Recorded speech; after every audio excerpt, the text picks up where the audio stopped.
Witch by Don Freeman, and this is a classic in my family. You guys love this one. One bright moonlit night, Tilly Ipswich, queen of Halloween, stood atop her high mountain peak and sighed. My, what a lovely evening. It makes me feel like being kind to everyone in the world, especially children. Now, for a wicked witch to have such kindly feelings was, to say the least, quite a switch.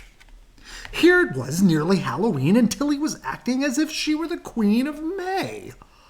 Her pet cat, Kit, hid behind a rock and yowled, "Meow, ouch." "Oh, now, Kit," said Tilly, "if boys and girls can have fun pretending to be witches, I don't see why I can't play at being happy and gay just for a change."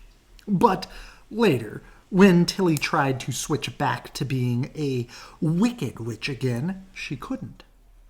She ran inside her house and looked in the mirror.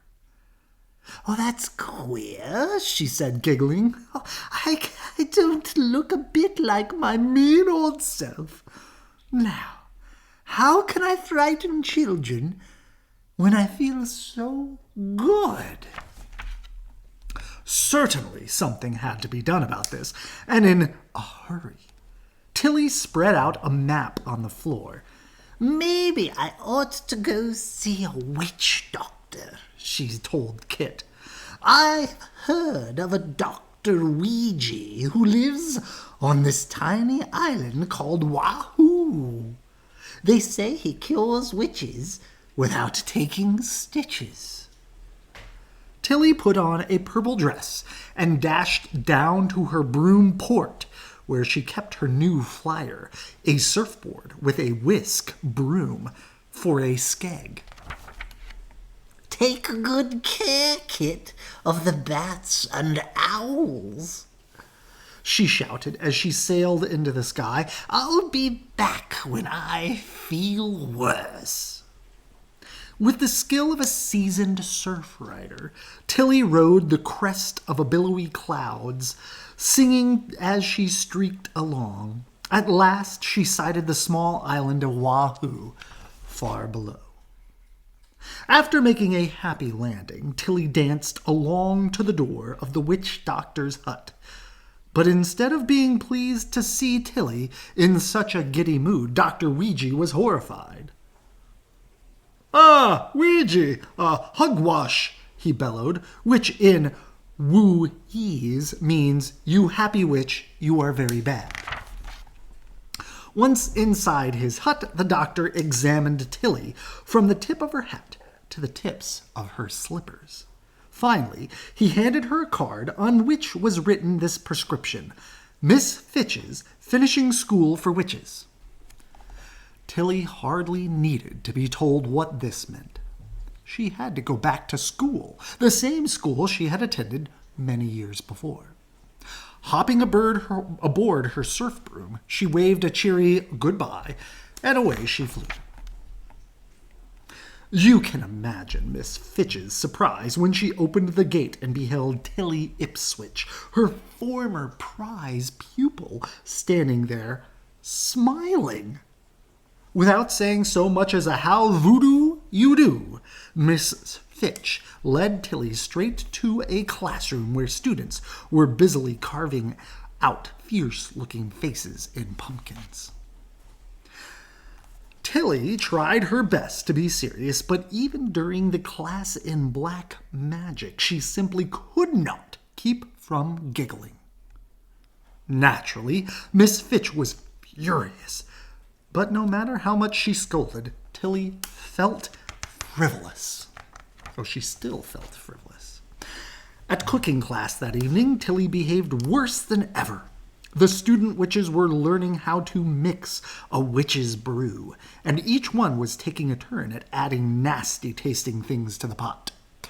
When it came Tilly's turn to show what she could do, she began pouring in syrup and sugar and instant chocolate pudding Miss Fitch shrieked.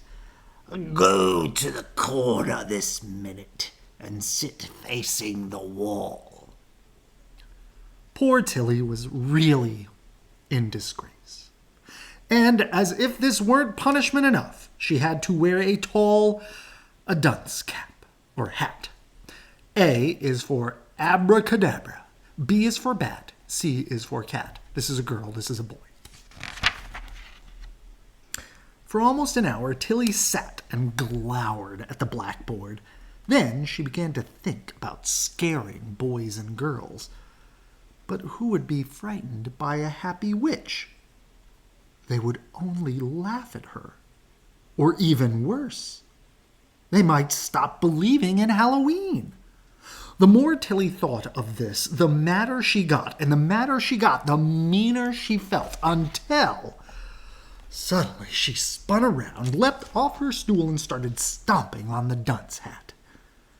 I'm not a dunce, she screamed. I'm Queen of Halloween.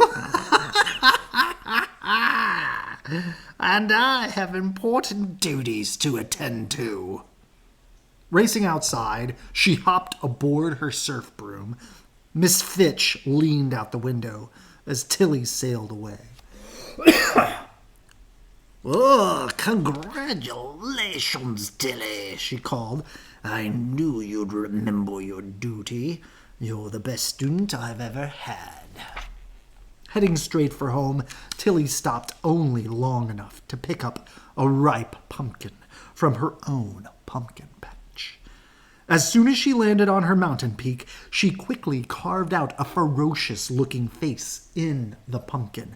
Then, placing it over her head, she crept silently up to her house and slowly opened the creaking door. Trick or treat, she screamed at the top of her lusty lungs. Poor Kit nearly hit the ceiling. Come down, my pet, Tilly coaxed. See, it's really me, Tilly. I'm ready for Halloween. Come down. We have work to do tonight. And so, just about midnight, Tilly and Kit swept across the moonlit sky, riding astride their trusty old broomstick, scaring children everywhere. For Tilly had indeed learned her lesson. As long as Halloween comes once a year, you can count on her to be the meanest and wickedest witch in all witchdom. Good night. I love you.